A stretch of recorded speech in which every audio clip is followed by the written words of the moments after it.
Seja muito bem-vindo ou bem-vinda ao Estudo de Idiomas. Eu sou Igor Barca e ensino francês e inglês para o concurso de diplomata.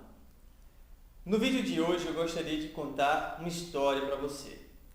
Uma história que não aconteceu neste ano de 2020, mas sim no ano passado, no início do ano passado.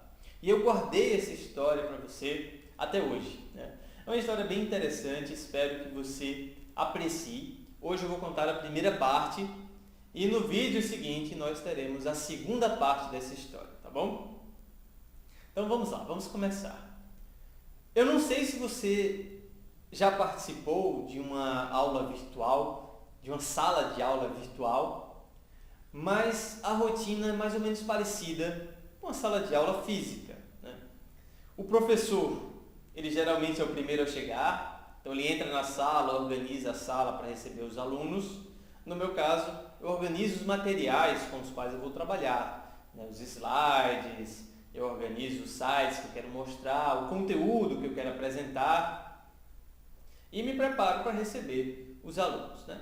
Então os alunos vão entrando na sala e eu dou aquela tolerância, né, de pelo menos 7, 8 minutos para esperar os outros alunos entrarem, para a gente começar a aula com todo mundo junto, não ter que repetir o mesmo assunto, né? Então, enquanto os alunos não chegam, né, eu vou conversando com os alunos que vão chegando. Então, o primeiro aluno chegou na sala, eu abri a porta para ele, mesmo na sala virtual, né, existe lá um botãozinho chamado knock, que é bater na porta. Os alunos têm que bater na porta e aí a gente vai conversando, né? A gente começou uma conversa muito interessante sobre as dores dos CACDistas. CACDista, para quem não sabe, é aquele que está estudando para o CACD, que é o concurso de admissão à carreira de diplomata. Este concurso permite que você se torne diplomata e ingresse no quadro do Itamaraty. Então, esses CACDistas, né, eles estudam muitas vezes por muitos anos. A média de estudo para aprovação é de 4 anos, né? E durante esses anos, é claro que eles têm várias dores, incertezas, né, dúvidas, certezas muitas vezes, né? Enfim, é muito tempo de estudo, né? Muito tempo prestando concurso, então se adquire muita experiência, se passa por muitas coisas durante esse tempo. Algumas vezes essa conversa ela se estende um pouco mais, né? A gente começou ali 5 minutos, depois essa conversa foi se estendendo e acabou levando a aula toda, de tão interessante que ficou. Então esse primeiro aluno, que eu vou chamar de João, para não ficar falando sempre o primeiro aluno, né?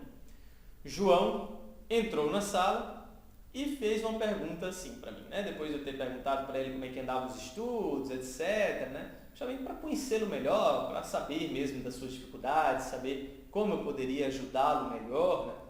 Ele me fez uma pergunta bem direta. Ele perguntou assim: professor, como eu faço para começar a estudar francês para o CACD? Qual é a melhor forma? E eu sempre tenho uma resposta ali, quadradinho, uma resposta pronta para apresentar, só que desta vez eu quis fazer diferente. E eu disse assim: João, na verdade não existe uma melhor forma. Existem formas diferentes. Cada um vai começar de uma forma diferente. Cada um se sente seguro de uma forma diferente. Então alguns preferem se inscrever no Aliança Francesa e começar um curso regular do zero mesmo, né? Já começa ali junto com a turma, vai aprendendo todas as 4 habilidades, enfim, é dessa forma que eles se sentem seguros, né? Fazendo o curso já estruturado, né? Já montado, um curso de renome, como o Alliance Française, etc e tal. Outros alunos não, outros alunos fazem, sabe de uma coisa? Eu vou estudar gramática. E começam a estudar gramática. Estudam gramática, fazem gramática, o livro de gramática, né? Do início ao fim, né? E dessa forma eles se sentem seguros. Outros contratam professores particulares, mas professores que ainda não têm foco no CACD. Porque o pensamento é o seguinte: poxa, eu só vou estudar para o CACD quando eu estiver no nível avançado.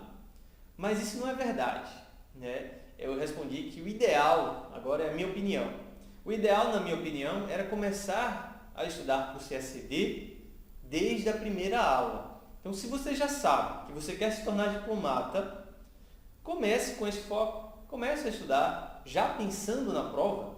Eu acho que esse de fato seria o ideal. Então, você não sabe nada de francês ainda, tá certo. Desenvolva um vocabulário básico, aprenda as palavras básicas como cores, partes do corpo, partes da casa, alguns objetos, enfim, adjetivos, né? Aprenda esse vocabulário básico, aprenda os primeiros tópicos gramaticais, como os pronomes pessoais, como é que chama? A conjugação verbal do presente, do indicativo. Tá? Vá aprendendo esses primeiros tópicos, tanto de gramática quanto de vocabulário, mas não se demore muito tempo. Não adianta passar 6 meses, 1 ano estudando isso, né? Você vai perder bastante tempo. Então, passe 1 mês, 2 meses no máximo estudando esses primeiros tópicos. Em seguida, já comece na leitura e na escrita. Tá? Claro que você não vai escrever, né, uma biografia, você não vai escrever um romance, não vai escrever um texto argumentativo, você vai escrever textos curtos de um parágrafo sobre a sua família, né, sobre a sua cidade. Tudo isso está lá no nosso curso do Básico 1. Essa possibilidade de você escrever é muito importante, tá bom? Então foi isso que eu respondi. E eu disse também que o estudo, ele permite vários recomeços, principalmente esse estudo de longo prazo, ele permite vários recomeços, né? Permite que você, se não gostou da sua estratégia, ou se acha que não está aprendendo, que você refaça a sua estratégia, que você estude de outra forma, que você recomece os seus estudos, tá? Então, esse estudo a longo prazo, principalmente o estudo para o CACD, permite vários recomeços. E ele gostou bastante da resposta, mas ainda não se sentia satisfeito, né? Nesse meio tempo, já fazia 5 minutos, tinha começado, outra aluna entrou, né? Eu vou chamar essa aluna de Maria. A Maria, ela foi aprovada no concurso deste ano, né? No ano passado ela foi minha aluna, no início do ano passado ela foi minha aluna, concurso 2019 ela foi aprovada e início de 2020 ela foi empossada como diplomata, né? E ela estava lá na sala, né? Também a gente começou a conversar, tudo. E o aluno fez outra pergunta. Ela perguntou assim: Maria, você que já está estudando há algum tempo, eu sei que você tem mais experiência do que eu estou começando agora os meus estudos, eu queria saber como você faz para encaixar o estudo do francês na sua rotina. Aí Maria olhou assim, olhou para lá, para o outro. E ela disse que, na verdade, ela não encaixa o estudo de francês na sua rotina. Ela integra o estudo dos idiomas na sua rotina, né? Que não adianta você achar que vai colocar francês ali entre política internacional e economia, ou vai colocar o inglês entre o português e história do Brasil. Não é bem assim. É preciso que os idiomas estejam integrados na sua rotina, que eles sejam considerados disciplinas. Tá? Esse é um dos grandes erros de quem está começando a estudar agora. Não considerar os idiomas como algo importante. E, na verdade, ela acrescentou, segundo o meu marido, que é estatístico e fez um trabalho, né, com as notas dos aprovados, ele viu que os idiomas são fundamentais para a aprovação, que eles estão realmente fazendo a diferença na aprovação dos candidatos, porque nas outras disciplinas os candidatos têm ali a mesma nota, têm notas parecidas. E a grande diferença, o grande diferencial é de fato francês e espanhol, principalmente francês e espanhol. Inglês também são notas bem semelhantes, mas francês e espanhol é a grande diferença. Então, João conseguiu entender que, na verdade, o ideal é que ele se dedicasse muito ao francês, se dedicasse muito ao espanhol e ao inglês, porque só assim ele conseguiria a sua aprovação. E aí, depois que ela falou isso, depois que a Maria disse isso, outro aluno acabou chegando na sala de aula. Eu abri a porta para ele, liberei a entrada dele na plataforma e ele, achando que estava atrasado, né, ficou meio perdido ali. Vamos chamar esse aluno de Zé, tá bom? Então, Zé ficou meio perdido, né, sem saber direito o que estava acontecendo. Ele achou, poxa, eu estou atrasado para a aula, se passaram 20 minutos de aula, o que está acontecendo? Ele ficou calado na dele, esperando para ver o que acontecia, né, para ver onde é que estava o conteúdo, e ele percebeu que a gente ainda estava conversando. E ele, claro, quis entrar também na conversa, aproveitar para tirar as dúvidas dele sobre o estudo da língua francesa.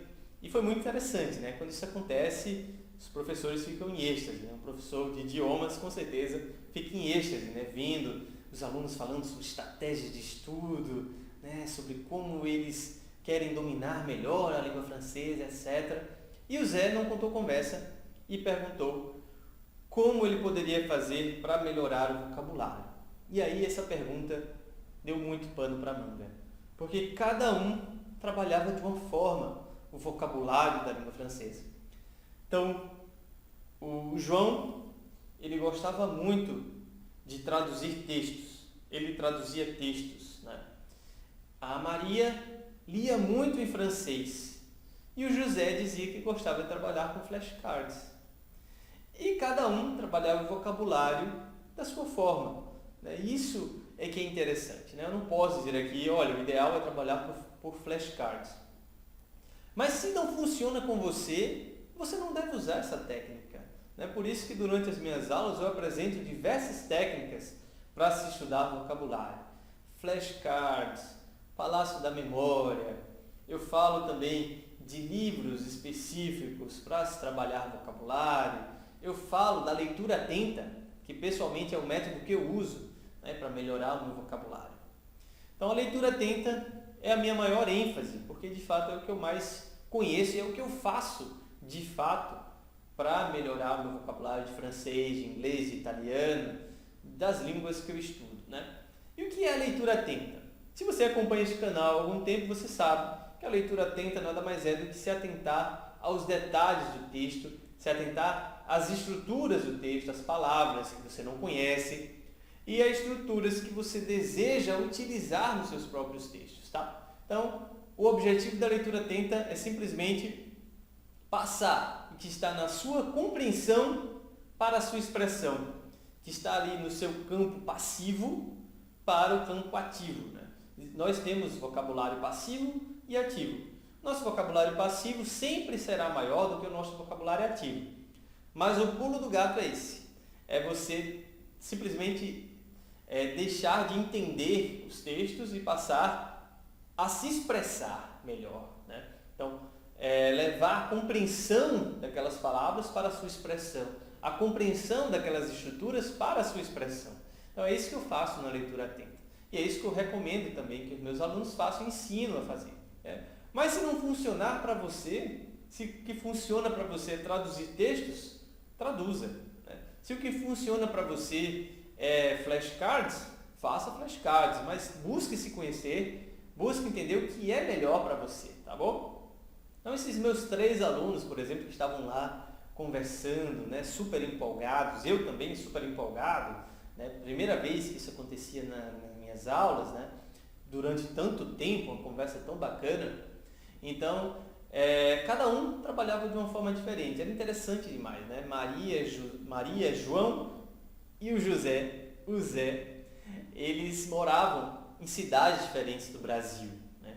Um morava no Nordeste, aqui em Campina Grande, o outro em Curitiba, outro morava em Brasília, enfim, eram realidades diferentes também. Eles tinham começado a estudar francês de formas diferentes, eles tinham condições financeiras diferentes, né? Eles eram estudantes diferentes, mas estavam evoluindo na língua francesa, cada um da sua forma.